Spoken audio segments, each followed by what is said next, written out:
In this video I'm going to show you how to do the take-home reader with your prep child. So Michaela, this story is called The Lost Kitten. Alright, who are the characters in the story, do you think, by looking at the picture? A boy and a kitten. A kitten. What's a kitten? A cat. What sort of cat is it? A black cat. A black cat is can be a black cat, but sometimes a kitten is just a little cat. Okay, so this one's about the lost kitten. Alright, so let's have a look at the pictures before we start. So don't read any of the words yet. What is happening in that story? He's trying to find his kitten. Can you see the kitten? Yes. Yeah, I don't think he can find it. So if I come across a word that I think Michaela will need, like can't, I will actually verbalise that to her. He can't find her yet, can he? All right, let's have a look. He looked in the basket, but the kitty quickly tiptoed out of the door. Where's he looking now? Under the table. Good girl. Well done. So the orientation of the story is to let Michaela know who the characters are, what the setting is, and just to talk about what's happening in the story and sort of reinforce the strategies that we teach in the classroom as well, that they can do at home. The lost kitten. I can't find my kitten.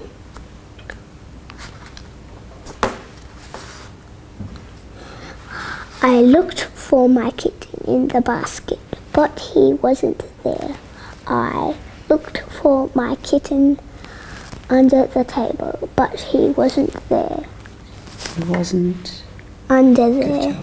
Good job. So if Michaela misses a word, you can actually go back and say, can you reread that sentence again, or point to it, and she just automatically got the word that she missed in that sentence.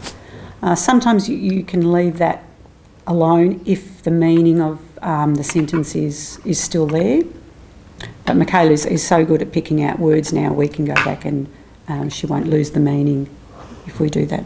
So when they start reading, we usually get the children to point to each word as they move along, sort of one-to-one correspondence, so they know how many words are in the sentence and how many words they have to actually read. But Michaela doesn't need to do that. She's moved past that. She can just scan with her eyes now.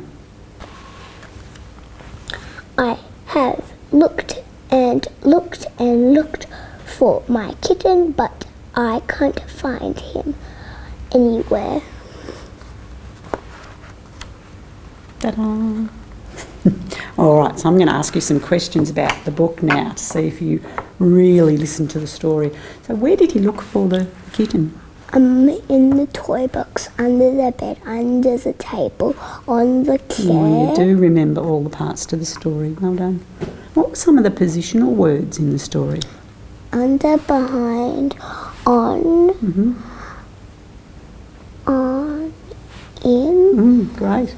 In summary, setting aside a time with your child that is not at the busiest times of the day, which would be really good, like just getting into bed or straight after school. It just depends on the child.